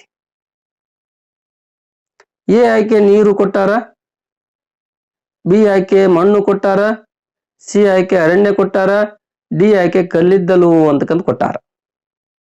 ಅವ್ರು ಏನ್ ಪ್ರಶ್ನೆ ಮಾಡ್ಯಾರಪ್ಪ ಅಂದ್ರ ನವೀಕರಿಸಲಾಗದ ನೈಸರ್ಗಿಕ ಸಂಪನ್ಮೂಲ. ಇಲ್ಲಿ ನವೀಕರಿಸಲಾಗದ ಅಂದ್ರೆ ಏನಪ್ಪಾ ಅಂತ ಕೇಳಿದಾಗ ಈ ಉಪಯೋಗ ಮಾಡಿಕೊಂಡಂತೆ, ಬಳಕೆ ಮಾಡಿಕೊಂಡಂತೆ ಖಾಲಿ ಆಗುವ, ನಶಿಸಿ ಹೋಗುವ ಒಂದು ಸಂಪನ್ಮೂಲಗಳನ್ನ ನವೀಕರಿಸಲಾಗದ ಅಂತ ಕರಿತೀವಿ. ಅಂದ್ರೆ ಅತಿ ಬೇಗನೆ ಪುನರುತ್ಪತ್ತಿ ಆಗದೆ ಇರ್ತಕ್ಕಂಥವನ್ನ, ಅತಿ ಬೇಗನೆ ಮತ್ತೆ ಮತ್ತೆ ಮತ್ತೆ ಮತ್ತೆ ಪುನರುತ್ಪತ್ತಿ ಆಗದೆ ಇರ್ತಕ್ಕಂಥ ಸಂಪನ್ಮೂಲ ಏನದವಲ್ಲ ಅಂತ ಒಂದು ಸಂಪನ್ಮೂಲಗಳನ್ನ ನಾವು ನವೀಕರಿಸಲಾಗದ ನೈಸರ್ಗಿಕ ಸಂಪನ್ಮೂಲ ಅಂತ ಕರಿತೀವಿ. ಅಂದ್ರೆ ಇಲ್ಲಿ ನೀರು ಅಂತಕ್ಕಂಥದ್ದು ಏನೈತಿ, ಇದು ನಮ್ಗ ಜಲಚಕ್ರದ ಮೂಲಕವಾಗಿ ಮತ್ತೆ ಮತ್ತೆ ಮತ್ತೆ ಮತ್ತೆ ನಮಗ್ ಪರಿಸರಕ್ಕೆ ಅತಿ ವೇಗವಾಗಿ ನಮ್ಗ ಪುನರುತ್ಪತ್ತಿ ಆಗ್ತೈತಿ, ಸಿಗ್ತೈತಿ. ಇದು ನವೀಕರಿಸಲಾಗದಲ್ಲ, ನವೀಕರಿಸಬಹುದಾದ ಇದು ನೀರು. ಮಣ್ಣನ್ನು ನವೀಕರಿಸಬಹುದಾದ. ಸಿ ಅಂತಕ್ಕಂಥದ್ದು ಅರಣ್ಯನು ಸಹ ನವೀಕರಿಸಬಹುದಾದ. ಇಲ್ಲಿ ನವೀಕರಿಸಲಾಗದ್ದು ಯಾವ್ದಪ್ಪ ಅಂತ ಕೇಳಿದಾಗ ಈ ಕಲ್ಲಿದ್ದಲು ಅಂತಕ್ಕಂಥ ಐತಿ ನೋಡ್ರಿ, ಇದು ನವೀಕರಿಸಲಾಗದ ನೈಸರ್ಗಿಕ ಸಂಪನ್ಮೂಲ. ನವೀಕರಿಸಲಾಗದ್ದು. ಈ ಕಲ್ಲಿದ್ದಲನ್ನ ನಾವು ಯಾಕೆ ನವೀಕರಿಸಲಾಗದ ನೈಸರ್ಗಿಕ ಸಂಪನ್ಮೂಲ ಅಂತ ಕರಿತೀವಪ್ಪ ಅಂತ ಕೇಳಿದಾಗ ಇದರ ಬಳಕೆಯನ್ನು ನಿರಂತರವಾಗಿ ಮಾಡ್ಕೊಳ್ತಾ ಇದ್ದೀವಿ. ಇದು ಖಾಲಿ ಹಾಕಾಕತೈತಿ. ಇದು ಪುನರುತ್ಪತ್ತಿ ಆಗ್ಬೇಕಾದ್ರ ಲಕ್ಷಾಂತರ ವರ್ಷಗಳೇ ಬೇಕು. ಲಕ್ಷಾಂತರ ವರ್ಷಗಳೇ ಬೇಕೇ ಬೇಕು. ಈ ಕಲ್ಲಿದ್ದಲು, ಪೆಟ್ರೋಲಿಯಂ ಅಂತಕ್ಕಂತಹ ಈ ಖನಿಜಾಂಶಗಳು ಅಂತಕ್ಕಂಥವು ಇಂಥವೆಲ್ಲ ನಮ್ಗ ಭೂಮಿಯಲ್ಲಿ ಉತ್ಪತ್ತಿ ಆಗ್ಬೇಕಾದ್ರ ಇದಕ್ಕೆ ಲಕ್ಷಾಂತರ ವರ್ಷಗಳು ಅಂತಕ್ಕಂಥ ಬೇಕಾಗ್ತಾವು. ಇವು ಬಳಕೆ ಮಾಡಿಕೊಂಡಂತೆ ಖಾಲಿ ಆಗ್ತಕ್ಕಂಥ ಗುಣವನ್ನು ಹೊಂದೇವು.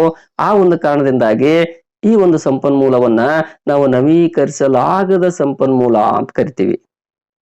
ನವೀಕರಿಸಲಾಗದ ಸಂಪನ್ಮೂಲ ಯಾವುದು?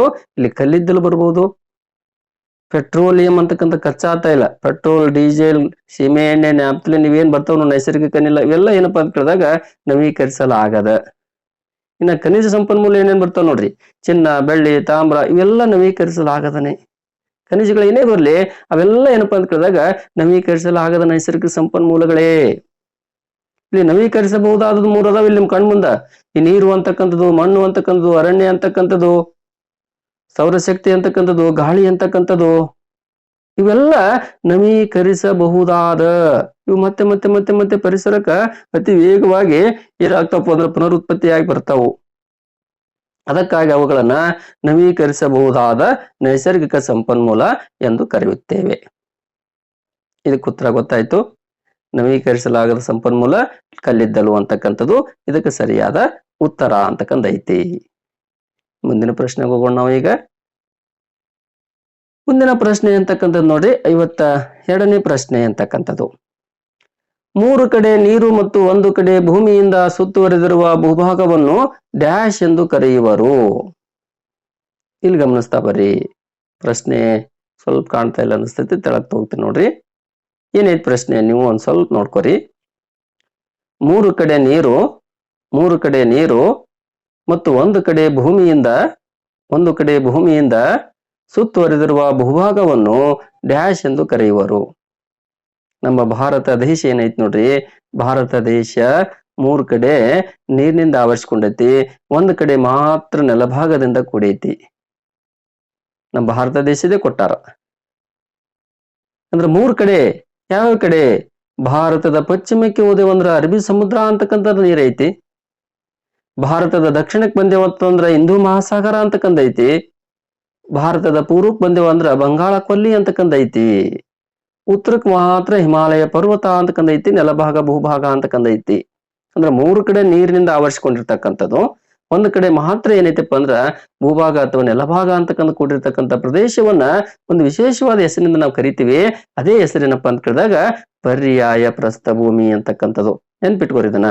ಪರ್ಯಾಯ ಪ್ರಸ್ಥಭೂಮಿ ಎಂದರೇನು ಅಂತಕ್ಕಂಥ ಪ್ರಶ್ನೆನೂ ಸಹ ಎದುರಾದಾಗ ಪರ್ಯಾಯ ಪ್ರಸ್ಥಭೂಮಿ ಎಂದರೆ 3 ಕಡೆ ನೀರಿನಿಂದ ಆವರಿಸಿಕೊಂಡು 1 ಕಡೆ ಮಾತ್ರ ಭೂಭಾಗದಿಂದ ಆವರಿಸಿಕೊಂಡಿರ್ತಕ್ಕಂಥ ಭೂಭಾಗವನ್ನ ನಾವೇನಂತ ಕರಿತೀವಪ್ಪ ಅಂದ್ರ ಪರ್ಯಾಯ ದ್ವೀಪ ಎಂದು ಕರೆಯುತ್ತೇವೆ. ಪರ್ಯಾಯ ದ್ವೀಪ. ಇದಕ್ಕೆ ಅತ್ಯುತ್ತಮ ಉದಾಹರಣೆ ನಮ್ಮ ಭಾರತ ದೇಶನೇ ನೋಡ್ರಿ. ಇದಕ್ಕ ಪರ್ಯಾಯ ದ್ವೀಪವನ್ನು ಹೊಂದಿರತಕ್ಕಂಥದ್ದು ಯಾವ್ದಪ್ಪ ಅಂತ ನಮ್ಮ ಭಾರತ ದೇಶ.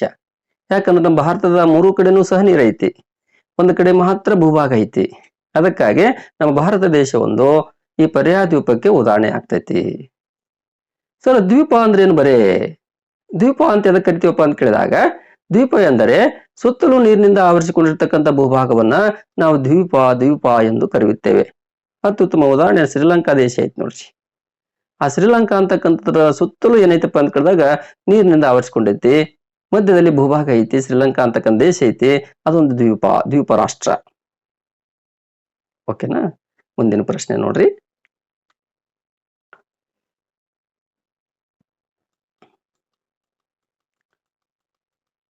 ನೋಡಿ, ಇದು ಅತ್ಯಂತ ಸುಲಭವಾಗಿರ್ತಕ್ಕಂಥ ಪ್ರಶ್ನೆ ಐತಿ.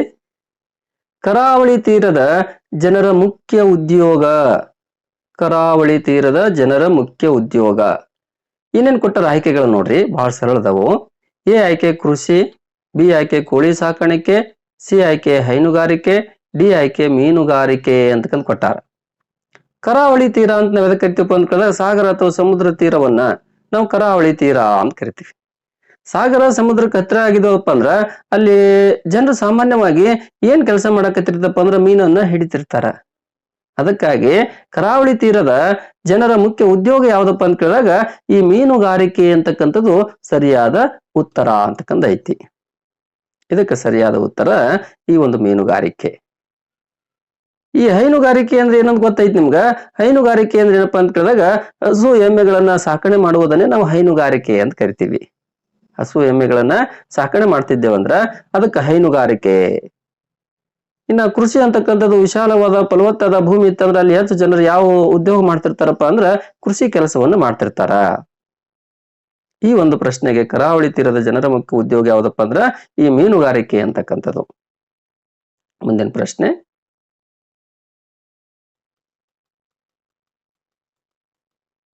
ಭಾರತದ ಈಗಿನ ರಾಷ್ಟ್ರಪತಿ ಅಂತಕ್ಕಂಥದ್ದು ಕೇಳ್ಯಾರ. ಈ ಆಯ್ಕೆಗಳೇನೇನ್ ಕೊಟ್ಟಾರ ನೋಡ್ರಿ.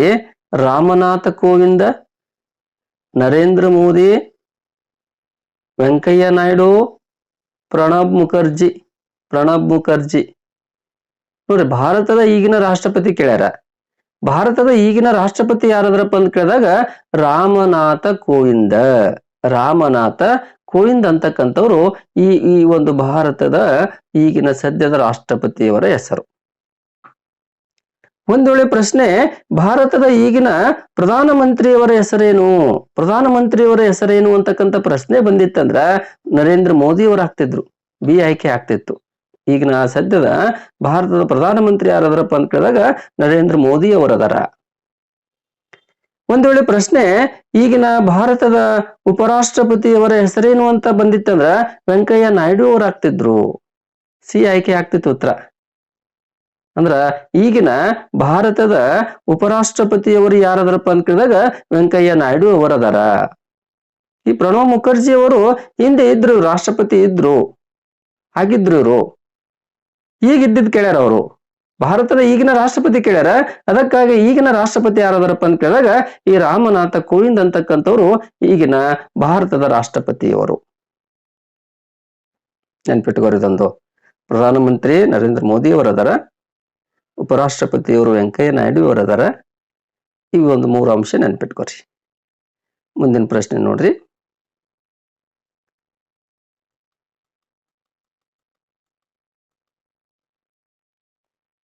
ಇಲ್ಲಿ ಪ್ರಶ್ನೆ ನೋಡ್ರಿ ಯಾವ ರೀತಿ ಐತಿ.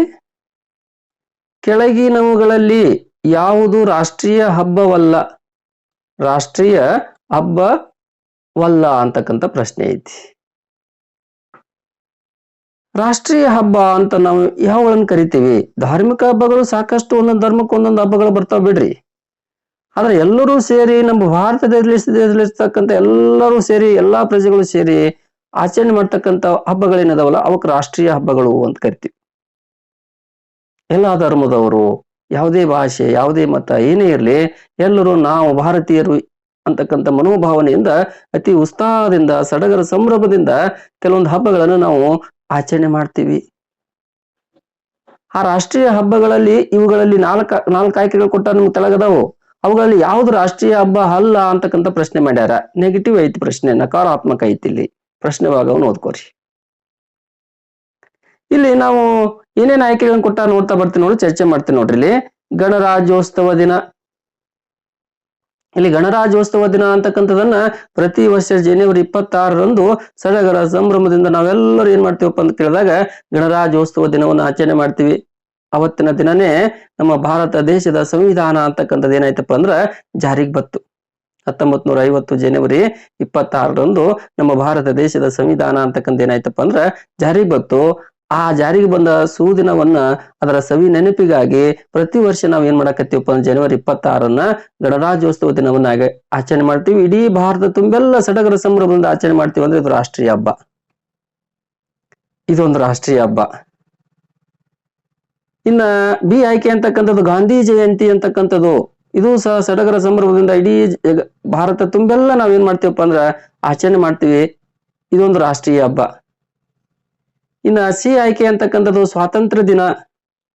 ಈ ಸ್ವಾತಂತ್ರ್ಯ ದಿನ ಅಂತಕ್ಕಂಥದ್ದು ಸಹ ಇದೊಂದು ರಾಷ್ಟ್ರೀಯ ಹಬ್ಬ. ನಮ್ಗ ಆಗಸ್ಟ್ 15 1947 ನಮ್ಗೆ ಏನಾಯ್ತಪ್ಪ ಅಂದ್ರೆ ಬ್ರಿಟಿಷರಿಂದ ಸ್ವಾತಂತ್ರ್ಯ ಸಿಕ್ತು. ಅದರ ಸವಿ ನೆನಪಿಗಾಗಿ ನಾವು ಸಡಗರ ಸಂಭ್ರಮದಿಂದ ಪ್ರತಿ ವರ್ಷ ಆಗಸ್ಟ್ 15 ನಾವು ಏನ್ ಮಾಡ್ತೀವಪ್ಪ ಅಂತ ಕೇಳಿದಾಗ ಇಡೀ ಭಾರತ ತುಂಬೆಲ್ಲ ಈ ಸ್ವಾತಂತ್ರ್ಯ ದಿನಾಚರಣೆಯನ್ನ ನಾವು ಆಚರಣೆ ಮಾಡ್ತೀವಿ. ಅದು ಇದೊಂದು ರಾಷ್ಟ್ರೀಯ ಹಬ್ಬ. ಆದ್ರ ಡಿ ಆಯ್ಕೆ ಏನೈತಿ ನೋಡ್ರಿ, ಕನ್ನಡ ರಾಜ್ಯೋತ್ಸವ ದಿನ ಅಂತಕ್ಕಂಥ ಐತಿ. ಈ ಕನ್ನಡ ರಾಜ್ಯೋತ್ಸವ ದಿನ ಅಂತಕ್ಕಂಥದ್ದು ಕೇವಲ ನಮ್ಮ ಕರ್ನಾಟಕ ರಾಜ್ಯದಲ್ಲಿ ಮಾತ್ರ ನಾವು ಸಡಗರ ಸಂಭ್ರಮದಿಂದ ನಾವು ಕನ್ನಡ ರಾಜ್ಯೋತ್ಸವವನ್ನು ಆಚರಣೆ ಮಾಡ್ತೀವಿ. ಆದ್ರ ಇಡೀ ಭಾರತ ತುಂಬೆಲ್ಲ ಈ ಕನ್ನಡ ರಾಜ್ಯೋತ್ಸವ ದಿನವನ್ನ ಆಚರಣೆ ಮಾಡುವುದಿಲ್ಲ. ಅದಕ್ಕಾಗಿ ಈ ಪ್ರಶ್ನೆಗೆ ಉತ್ತರ ಯಾವನಪ್ಪ ಅಂತ ಕೇಳಿದಾಗ ಕೆಳಗಿನವುಗಳಲ್ಲಿ ಯಾವುದು ರಾಷ್ಟ್ರೀಯ ಹಬ್ಬ ಅಲ್ಲ ಅಂತಕ್ಕಂಥ ಪ್ರಶ್ನೆ ಐತಲ್ಲ, ಈ ಡಿ ಆಯ್ಕೆ ಅಂತಕ್ಕಂಥದನ್ನ ನಮ್ಗೆ ಈ ಪ್ರಶ್ನೆಗೆ ಸರಿಯಾದ ಉತ್ತರ ಆಗ್ತೈತಿ. ಅವು 3 ರಾಷ್ಟ್ರೀಯ ಹಬ್ಬಗಳು. ಈ ಗಣರಾಜ್ಯೋತ್ಸವ ದಿನ ರಾಷ್ಟ್ರೀಯ ಹಬ್ಬ, ಗಾಂಧಿ ಜಯಂತಿ ಅಂತಕ್ಕಂಥದ್ದು ಒಂದು ರಾಷ್ಟ್ರೀಯ ಹಬ್ಬ, ಸಿ ಅಂತಕ್ಕಂಥದ್ದು ಸ್ವಾತಂತ್ರ್ಯ ದಿನ ಅಂತಕ್ಕಂಥದ್ದು ಸಹ ರಾಷ್ಟ್ರೀಯ ಹಬ್ಬ. ಆದ್ರ ಕನ್ನಡ ರಾಜ್ಯೋತ್ಸವ ದಿನ ಅಂತಕ್ಕಂಥದ್ದು ಇದು ರಾಷ್ಟ್ರೀಯ ಹಬ್ಬ ಅಲ್ಲ, ನಮ್ಮ ರಾಜ್ಯಕ್ಕೆ ಸಂಬಂಧಪಟ್ಟಿದ್ದು. ಕರ್ನಾಟಕ ರಾಜ್ಯದಲ್ಲಿ ಅತಿ ಉತ್ಸಾಹದಿಂದ ಸಡಗರ ಸಂಭ್ರಮದಿಂದ ಕನ್ನಡ ರಾಜ್ಯೋತ್ಸವವನ್ನ ಪ್ರತಿ ವರ್ಷ ನವೆಂಬರ್ 1 ನಾವೇನ್ ಮಾಡ್ತೀವಿ, ಆಚರಣೆ ಮಾಡ್ತೀವಿ ನೋಡ್ರಿ. ಇವಿಷ್ಟು ನೆನ್ಪಿಟ್ಕೋರಿ. ನೆಕ್ಸ್ಟ್ ಮುಂದಿನ ಪ್ರಶ್ನೆಗೆ ಹೋಗೋಣ. ಮುಂದಿನ ಪ್ರಶ್ನೆ ಗಮನಿಸ್ತಾ ಬರ್ರಿ. ಏನೈತಿ ಮುಂದಿನ ಪ್ರಶ್ನೆ ಅಂತಕ್ಕಂಥ ನೋಡಿದಾಗ ಭಾರತದ ರಾಷ್ಟ್ರೀಯ ಪಕ್ಷಿ ಅಂತಕ್ಕಂಥ ಕೇಳ್ಯಾರ ನೋಡ್ರಿ. ಪ್ರಶ್ನೆ ಏನೈತಿ ನೋಡ್ರಿ, ಭಾರತದ ರಾಷ್ಟ್ರೀಯ ಪಕ್ಷಿ, ಇಂಡಿಯಾಸ್ ನ್ಯಾಷನಲ್ ಬರ್ಡ್ ಈಸ್, ರಾಷ್ಟ್ರೀಯ ಪಕ್ಷಿ. ಭಾರತದ ರಾಷ್ಟ್ರೀಯ ಪಕ್ಷಿ ಯಾವ್ದಪ್ಪ ಅಂತ ಕೇಳಿದಾಗ ಇಲ್ಲಿ ನವಿಲು ಅಂತಕ್ಕಂಥ ಐತಿ ನೋಡ್ರಿ. ಈ ನವಿಲು ಅಂತಕ್ಕಂಥದ್ದು ಭಾರತದ ರಾಷ್ಟ್ರೀಯ ಪಕ್ಷಿ. ನವಿಲು ಅಂತಕ್ಕಂಥದ್ದು ನೇರವಾದ ಪ್ರಶ್ನೆ ನೋಡ್ರಿ. ಈ ನವಿಲು ಎಲ್ಲರೂ ನೆನ್ಪಿಟ್ಕೋರಿ. ಭಾರತದ ರಾಷ್ಟ್ರೀಯ ಪಕ್ಷಿ ಯಾವ್ದಪ್ಪ ನಿಮ್ಗೆಲ್ಲ ನೆನಪದವು. ಈ ನವಿಲು ಅಂತಕ್ಕಂಥದ್ದು ಅತ್ಯಂತ ಸುಲಭವಾದ ಪ್ರಶ್ನೆ ತೆಗೆದಾರ. ಇದು ನಮ್ಮ ರಾಷ್ಟ್ರೀಯ ಪಕ್ಷಿ. ರಾಷ್ಟ್ರೀಯ ಪ್ರಾಣಿ ಯಾವುದು ಅಂತಕ್ಕಂಥ ಬಂದಾಗ ಹುಲಿ ಅಂತಕ್ಕಂಥದ್ದು ಐತಿ ನೋಡ್ರಿ, ಅದು ರಾಷ್ಟ್ರೀಯ ಪ್ರಾಣಿ. ನೆನ್ಪಿಟ್ಕೋರಿ. ಇಂಥ ಒಂದು ಅಂಶದ ಮೇಲೂ ಪ್ರಶ್ನೆ ಬರ್ತಾವು ಈ ಸಮಾಜ ವಿಜ್ಞಾನದಾಗ. ಅದ್ರ ಕಡೆ ಹೆಚ್ಚಿನ ಗಮನವನ್ನ ಹರಿಸ್ರಿ. ಮುಂದಿನ ಪ್ರಶ್ನೆಗೆ ಹೋಗ್ತೇನೆ.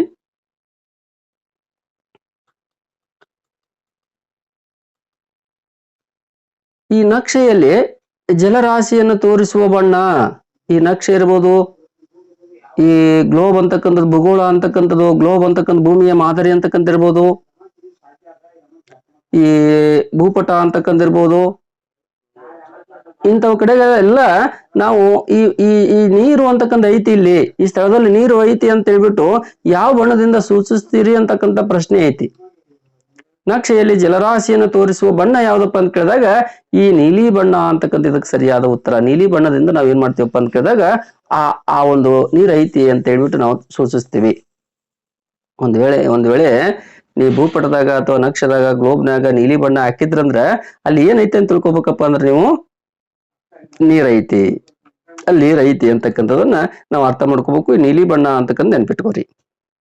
ನೀಲಿ ಬಣ್ಣದಿಂದ ನಾವು ಸೂಚನೆ ಕೊಡ್ತೀವಿ. ಮುಂದಿನ ಪ್ರಶ್ನೆ ನೋಡ್ರಿ.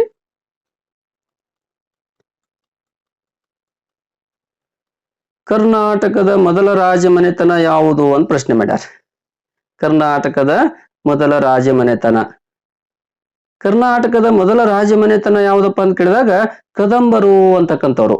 ಕದಂಬ ಅಂತಕ್ಕಂಥ ರಾಜಮನೆತನ ಕರ್ನಾಟಕದ ಮೊದಲ ರಾಜಮನೆತನ ಕದಂಬರು. ಈ ಕದಂಬ ಗಮನಿಸ್ರಿ.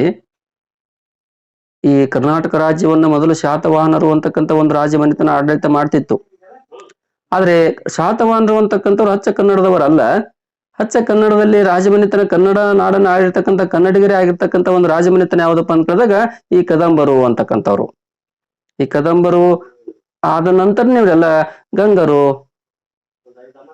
ಈ ಬಾದಾಮಿ ಚಾಲುಕ್ಯರು, ಹೊಯ್ಸಳರು, ರಾಷ್ಟ್ರಕೂಟರು ಇವರೆಲ್ಲ ಏನ್ ಮಾಡ್ತಾರಪ್ಪ ಅಂದ್ರೆ ಆಡಳಿತವನ್ನು, ನಮ್ಮ ಕರ್ನಾಟಕ ರಾಜ್ಯವನ್ನ ಆಡಳಿತ ಮಾಡಿರ್ತಕ್ಕಂಥ ರಾಜಮನೆತನಗಳು ಆಗ್ತಾವು. ಆದ್ರೆ ಮೊದಲ ಅಂತ ಕೇಳ್ಯಾರ, ಮೊದಲ ರಾಜಮನೆತನ ಯಾವ್ದಪ್ಪ ಅಂತ ಕೇಳಿದಾಗ ಈ ಕದಂಬ ಅಂತಕ್ಕಂಥ ರಾಜಮನೆತನ. ಈ ಕದಂಬ ಮನೆತನವನ್ನ ಸ್ಥಾಪನೆ ಮಾಡಿದವನ್ನ ಯಾರಪ್ಪ ಅಂತ ಕೇಳಿದಾಗ ಈ ಮಯೂರ ಶರ್ಮ ಅಂತಕ್ಕಂಥ ಮಯೂರ ವರ್ಮವಾಗಿ ಬದಲಾವಣೆ ಆಗ್ತಾನ. ಮಯೂರ ಶರ್ಮಾ ಅಂತಕ್ಕಂಥವ್ನ ಮೊದಲ ಹೆಸರು ಒಂದು. ಅವ ಹಿಂದಾಗಡೆ ಸ್ಥಾಪನೆ ಮಾಡಿದ ನಂತರ ಅವನ ಹೆಸರು ಏನ್ ಪಡ್ಕೋತಾನಪ್ಪ ಅಂತ ಕೇಳಿದಾಗ ಮಯೂರ ವರ್ಮ ಅಂತಕ್ಕಂಥವನು ಈ ಕದಂಬ ಮನೆತನದ ಸ್ಥಾಪಕ ಅಂತಕ್ಕಂಥವ್ರು. ಈ ಬನವಾಸಿ ಅಂತಕ್ಕಂಥದನ್ನ ತಮ್ಮ ರಾಜಧಾನಿಯನ್ನಾಗಿ ಮಾಡ್ಕೊಂಡು ಇವರು ಆಡಳಿತವನ್ನು ಮಾಡ್ತಾರೆ ನಮ್ಮ ಕರ್ನಾಟಕ ರಾಜ್ಯದಲ್ಲಿ. ಇದು ಕರ್ನಾಟಕದ ಮೊದಲ ರಾಜಮನೆತನ, ನೆನ್ಪಿಟ್ಕೋರಿ ಇದೊಂದು. ಮುಂದಿನ ಪ್ರಶ್ನೆ ನೋಡ್ರಿ.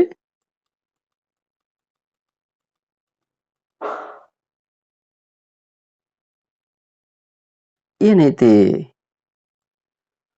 ಆಗ್ರಾದಲ್ಲಿರುವ ವಿಶ್ವ ಪ್ರಸಿದ್ಧ ಸ್ಮಾರಕ, ಆಗ್ರಾದಲ್ಲಿರುವ ವಿಶ್ವ ಪ್ರಸಿದ್ಧ ಸ್ಮಾರಕ ಅಂತಕ್ಕಂದೈತಿ. ಈ ಆಗ್ರಾ ಅಂತಕ್ಕಂಥ ದೆಹಲಿ ಬಲ್ಲಿ ಐತಿ. ಈ ಆಗ್ರಾದಲ್ಲಿರ್ತಕ್ಕಂಥ ಅತ್ಯಂತ ಪ್ರಸಿದ್ಧವಾಗಿರ್ತಕ್ಕಂಥ ಒಂದು ಸ್ಮಾರಕ ಯಾವ್ದಪ್ಪ ಅಂತ ಕೇಳಿದಾಗ ಈ ಒಂದು ತಾಜ್ ಮಹಲ್ ಅಂತಕ್ಕಂಥದ್ದು. ಈ ತಾಜ್ ಮಹಲ್ ಅಂತಕ್ಕಂಥದ್ದು ಶಹಜಾನ್ ಅಂತಕ್ಕಂಥ ದೊರೆ ನಿರ್ಮಾಣ ಮಾಡಿರ್ತಕ್ಕಂಥ ಒಂದು ಸುಂದರವಾದ ಕಟ್ಟಡನೇ ಯಾವ್ದಪ್ಪ ಅಂತ ಕೇಳಿದಾಗ ಈ ತಾಜ್ ಮಹಲ್ ಅಂತಕ್ಕಂಥದ್ದು. ಇದು ಎಲ್ಲಿ ಐತಪ್ಪ ಅಂದ್ರ ಆಗ್ರಾದಲ್ಲಿ ಐತಿ. ಆಗ್ರಾ ಅಂತಕ್ಕಂಥದ್ದು, ಇದನ್ನ ನೆನ್ಪಿಟ್ಕೋ, ತಾಜ್ ಮಹಲ್ ಅಂತಕ್ಕಂಥದ್ದು. ಇನ್ನ ಈ ಒಂದು ಮಾದರಿ ಪ್ರಶ್ನೆ ಪತ್ರಿಕೆಯಲ್ಲಿ ಬರ್ತಕ್ಕಂಥ ಕೊನೆಯ ಪ್ರಶ್ನೆ 60ನೇ ಪ್ರಶ್ನೆ, ಕೊನೆಯ 20ನೇ ಪ್ರಶ್ನೆ ಅಂತಕ್ಕಂಥದ್ದು ಏನೈತಿ ಅದ್ರ ಬಗ್ಗೆ ಒಂದ್ ಸ್ವಲ್ಪ ತಿಳ್ಕೊಂಡ್ಬಿಡಂ ಬನ್ರಿ. 160ನೇ ಪ್ರಶ್ನೆ ಬಂದೈತಿ. ನಮ್ಮ ರಾಷ್ಟ್ರಗೀತೆಯ ರಚನಾಕಾರರು, ನಮ್ಮ ರಾಷ್ಟ್ರಗೀತೆಯನ್ನ ರಚನೆ ಮಾಡಿದವರು ಯಾರು ಅಂತಕ್ಕಂಥ ಪ್ರಶ್ನೆ ಐತಿ. ಹೌದಾ? ಇಲ್ಲಿ ಆಯ್ಕೆಗಳು ಏನೇನು ಕೊಟ್ಟಾರ ನೋಡ್ರಿ. ಬಂಕಿಮಚಂದ್ರ ಚಟರ್ಜಿ, ರವೀಂದ್ರನಾಥ್ ಠಾಗೂರ್, ಮೊಹಮ್ಮದ್ ಇಕ್ಬಾಲ್, ಕುವೆಂಪು ಅಂತಕ್ಕಂಥದ್ದು ಕೊಟ್ಟಾರ. ನಮ್ಮ ರಾಷ್ಟ್ರಗೀತೆ ಆಗಿರ್ತಕ್ಕಂಥ ಜನಗಣಮನ ಅಧಿನಾಯಕ ಜಯ ಹೇ ಅಂತಕ್ಕಂಥ ಒಂದು ರಾಷ್ಟ್ರಗೀತೆಯನ್ನು ಬರೆದವ್ರು ಯಾರಪ್ಪ ಅಂತ ಕೇಳಿದಾಗ ರವೀಂದ್ರನಾಥ್ ಟ್ಯಾಗೂರ್ ಅವರು. ರವೀಂದ್ರನಾಥ್ ಟ್ಯಾಗೂರ್ ಅವರು ಏನ್ ಮಾಡ್ತಾರಪ್ಪ ಅಂದ್ರ ಈ ಒಂದು ರಾಷ್ಟ್ರಗೀತೆಯನ್ನ ಬರೆದಾರ. ಯಾರವರು? ರವೀಂದ್ರನಾಥ್ ಟ್ಯಾಗೂರ್ ಅವರು. ಒಂದ್ ವೇಳೆ ಪ್ರಶ್ನೆ ಈ ಈ ಈ ಒಂದು ಈ ಬಂಕಿಂಚಂದ್ ಚಟರ್ಜಿ ಅವರು ಬರೆದಿರ್ತಕ್ಕಂಥದ್ದು ಯಾವ್ದಪ್ಪ ಅಂತ ಕೇಳಿದಾಗ ಒಂದೇ ಮಾತರಂ ಅಂತಕ್ಕಂಥ ಗೀತೆಯನ್ನು ಬರ್ದಾರ. ಇನ್ನ ಕುವೆಂಪು ಅವರು ನಮ್ಮ ನಾಡಗೀತೆಯನ್ನು ಬರ್ದಾರ. ಜಯ ಹೇ ಕರ್ನಾಟಕ ಮಾತೆ ಅಂತಕ್ಕಂಥ ನಾಡಗೀತೆ ಬರ್ದವ್ರು ಯಾರಪ್ಪ ಅಂದಾಗ ಈ ಕುವೆಂಪು ಅವರು ಬರ್ತಾರ. ಇದನ್ನ ಸ್ವಲ್ಪ ನೆನ್ಪಿಟ್ಕೋರಿ. ಅಂದ್ರ ನಮ್ಮ ರಾಷ್ಟ್ರಗೀತೆಯ ರಚನಾಕಾರರು ಯಾರಪ್ಪ ಅಂತ ಕೇಳಿದಾಗ ರವೀಂದ್ರನಾಥ ಟ್ಯಾಗೂರ್ ಅವರು. ಇದೇ ಸ್ವರೂಪದಲ್ಲಿ ಇದೇ ರೀತಿಯಲ್ಲಿ ನಿಮ್ಗ ಸಮಾಜ ವಿಜ್ಞಾನದ ಮೇಲೆ ಮುಂಬರುವ ಮೊರಾರ್ಜಿ ದೇಸಾಯಿ ವಸತಿ ಶಾಲೆಗಳ ಪ್ರವೇಶ ಪರೀಕ್ಷೆಯಲ್ಲಿ ಕೇಳಿರ್ತಾರ. ಸ್ವಲ್ಪ ನಿಮ್ಮ ಪರಿಸರ ಅಧ್ಯಯನ ಅಂತಕ್ಕಂಥ ಪಠ್ಯ ಪುಸ್ತಕ ಐತಲ್ಲ, ಅದನ್ನ ಮತ್ತೊಮ್ಮೆ ಏನ್ ಮಾಡ್ರಿಪ್ಪ ಅಂದ್ರೆ ಓದ್ಕೊರೆಲ್ಲ 16 ಪಾಠಗಳನ್ನ. ಆ ಪರಿಸರ ಅಧ್ಯಯನದ ಮೇಲೆ ಈಗಾಗಲೇ ಒಂದು 3 ಪಾಠದ ಮೇಲೆ ವಿಡಿಯೋ ಮಾಡೀನಿ. ಆ ವಿಡಿಯೋಗಳನ್ನ ನೋಡ್ತಾ ಹೋರಿ. ಅಂದಾಗ ನಿಮಗೆ ಸಂಪೂರ್ಣವಾಗಿರ್ತಕ್ಕಂಥ ಮಾಹಿತಿ ಈ ಸಮಾಜ ವಿಜ್ಞಾನದ ಮೇಲಿನ 20 ಪ್ರಶ್ನೆಗಳಿಗೆ 20 ಸರಿಯಾದ ಬರೆದು 20 ಅಂಕಗಳನ್ನು ಪಡೆದುಕೊಳ್ಳಲು ಏನಾಗ್ತೈತಿ? ಸಾಧ್ಯ ಆಗ್ತೈತಿ. ಮುಂದಿನ ವಿಡಿಯೋ ಅಂತಕ್ಕಂಥದನ್ನ ವಿಜ್ಞಾನ ವಿಷಯದ ಮೇಲೇನೆ ಮಾಡ್ತೇನೆ. ಅದಕ್ಕಾಗಿ ನಿರೀಕ್ಷಿಸಿ.